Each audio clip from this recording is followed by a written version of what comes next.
अंधी गुफा में चलते महसूस करते हैं तो रोशनी का सुराग माननीय सर्वोच्च न्यायालय से ही होता है। हमने गुहार लगाई, मुख्य चुनाव आयुक्त और बाकी के 2 आयुक्तों के समक्ष छोटे छोटे सवाल पूछे। हमने कहा कि 22 बरस ये नहीं हुआ तो कौन सा पोजीशन पेपर या अप्रोच पेपर आपने डेवलप किया। हमने उनसे कहा कि आपने जब कहा था कि मेरे पदभार ग्रहण करने के बाद अब सारे निर्णय पॉलिटिकल पार्टीज से बात करके होंगे, किनसे आपने बात की या किसी एक से बात करके इतिश्री कर ली। 11 दस्तावेज यही मान्य होंगे, बाकी कोई सब अमान्य होगा 25 दिन के अंदर। ये आपको कहां से, किस अध्ययन के आधार पर, किस स्टेक होल्डर एंगेजमेंट के बाद आपने तय किया। मानसून का महीना है, पिछली बार जब हुआ था 22 बरस पहले, जो हमें सूचना है 8 से 10 महीने, अब 25 दिन में 20% लोग, आपने स्वयं हमसे मीटिंग में कहा, बिहार के बाहर पलायन करके रहते हैं, लेकिन वो चुनाव के दौरान आते हैं। हमने अपना भी उदाहरण दिया कि हमें से कई लोग दिल्ली में नौकरी करने के 10-12 वर्षों बाद तक बिहार के ही वोटर रहे, यहां नहीं बनवाया। ये हकीकत है हमारे समाज की। निशाने पे कौन है? डॉक्यूमेंट डेफिशिएंट स्टेट है सबसे ज्यादा बिहार। आप ये हकीकत सब लोग जानते हैं, इस पर सरकार के पास आंकड़े उपलब्ध हैं, बावजूद उसके आप हठधर्मिता त्याग नहीं रहे। तो कल भारत बंद में भी ये एक महत्वपूर्ण मुद्दा है। लेकिन जैसा मैंने पहले कहा कि आर्टिकल 326 और रिप्रेजेंटेशन ऑफ पीपुल्स एक्ट में भी ये कहीं नहीं है कि यही दस्तावेज मान्य है। पहले आप कहते थे कोई मतदाता छूटे ना, अब आपने उसमें योग्य, और योग्य का फैसला क्या कौन करेगा? क्योंकि बिहार में कल विज्ञापन आया है चुनाव आयोग का, बिहार में पूरे, उससे और कंफ्यूजन पैदा हुआ। ईआरओ फील्ड ऑफिसर्स करेंगे, तो पूरा ये दाखिल करो योजना नहीं रही, ये बेदखल करो योजना है, जिसको हमारे कई साथी कह रहे हैं, पूरा बिहार कह रहा है वोटबंदी है। उस संदर्भ में हमने गुहार लगाई है माननीय सर्वोच्च न्यायालय से कि सबसे मौलिक अधिकार, राइट टू वोट पर काले बादल मंडरा रहे हैं, इसे रोक दीजिए।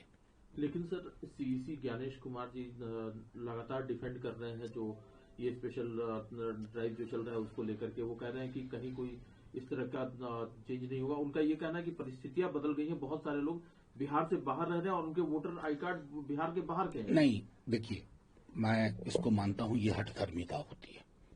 कौन से अध्ययन से आपको ये आंकड़ा मिला? कोई अध्ययन तो होगा, कितने लोग हैं और अब वो वहां हैं, और ये मतलब डीडुप्लीकेशन भी अगर खत्म करना है तो उसका ये तरीका नहीं है। उसका ये तरीका नहीं है कि अपने ही लोगों को संदेह की नजरों से देखो। मतलब छोटा एक उदाहरण से समझ लीजिए, मैं कहता हूं आप चीट कर रहे हैं और मैं उम्मीद करूं आप प्रूव करेंगे कि आप चीट नहीं कर रहे हैं, जबकि आरोप लगाने वाले को तय करना चाहिए कि आप नहीं कर, मेरा आरोप झूठा था। तो ये बेसिक फैक्ट है एक नेचुरल लॉ का, आप उसको भी डिफाई कर रहे हैं। और जाहिर तौर पर जब कोई भी चीज ऐसे निर्णय होते हैं बिना सलाह के, बिना विमर्श के, बिना मशवरे के, तो लोगों का भरोसा उठता है। चुनाव आयोग को ये स्मरण रखना चाहिए, पॉलिटिकल पार्टीज हैं तो आप हैं, आपकी भूमिका है कि लेवल प्लेइंग फील्ड रखिए। किसी भी नागरिक को ये ना लगे कि इस अभियान से वो बेदखल कर दिया जाएगा। और अभी बिहार में हाहाकार मचा हुआ है, तमाम अखबारों में देखिए आप, रिपोर्टिंग हो रही है, क्या क्या दिक्कतें लोगों के समक्ष आ रही हैं। ये अगर स्वर माननीय चुनाव आयोग तक नहीं पहुंच रहा है तो जाहिर तौर पर हमें उम्मीद माननीय सर्वोच्च न्यायालय से। सर, आप लोगों को उम्मीद सर्वोच्च न्यायालय से, साथ ही साथ इस स्पेशल ड्राइव के अलावा पॉलिटिकल पार्टी भी अपने समीकरण तय करने में लगी हुई है। हालांकि एनडीए की एक अहम पार्टी चिराग पासवान, उनका कहना है कि वो 243 सीट पर लड़ेंगे।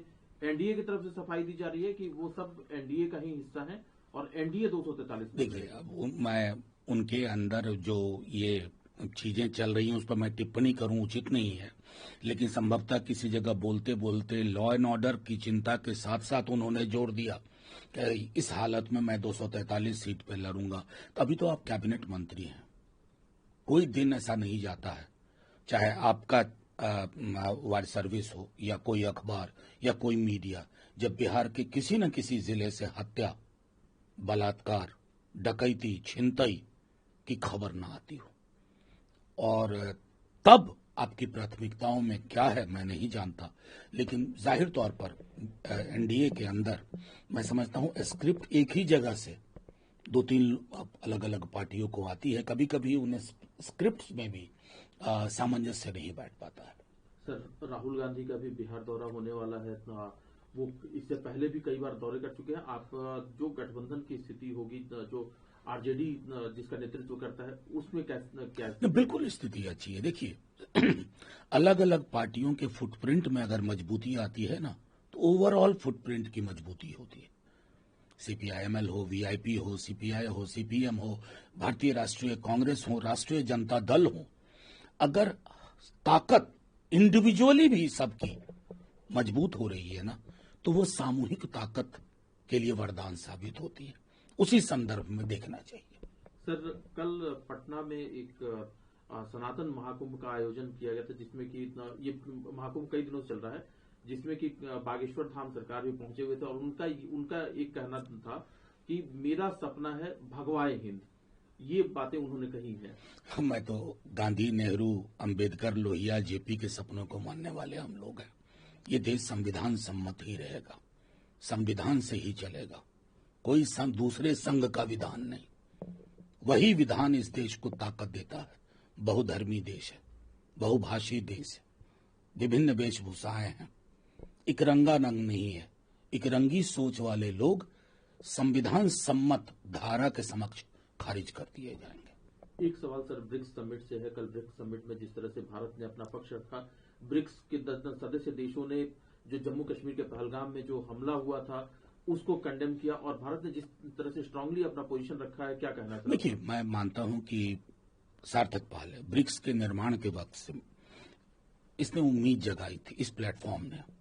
मुझे बस कष्ट इस बात का है कि बीते कुछ वर्ष पूर्व ब्रिक्स की अपनी करेंसी की बात हुई थी, जिसके बारे में बहुत ही अशोभनीय टिप्पणी अमेरिकन प्रेसिडेंट ने की थी। उस पर ब्रिक्स के अंदर कोई बातचीत हुई या नहीं हुई, इससे हम अभी तक अछूते हैं। इस ब्रिक्स समिट को लेकर के एक बार फिर से डोनाल्ड ट्रंप की टिप्पणी आई है। उनका कहना है कि अगर यूएसए के खिलाफ कोई पॉलिसी इख्तियार करता है तो 10% एक्स्ट्रा टैक्स। मैं बता रहा हूं ना कि नए सरपंच साहब जो हैं चौधरी जी अमेरिकन, उनको कम्युनिकेट करना बहुत जरूरी है। 18-19 बार तो ये बता चुके हैं कि व्यापार का ध्वंस दिखा करके हमने इंडिया पाकिस्तान दोनों को ठंडा कर दिया। एक लाइन में नाम लेते हैं इंडिया पाकिस्तान। संसद के सत्र का इंतजार कर रहे हैं, पूरी संसद एक स्वर में बोले और एक संदेश दे कि ये जो चौधराहट है आपकी, कम से कम हिंदुस्तान जैसे महासागर वाले चरित्र वाले देश पर लागू नहीं होता।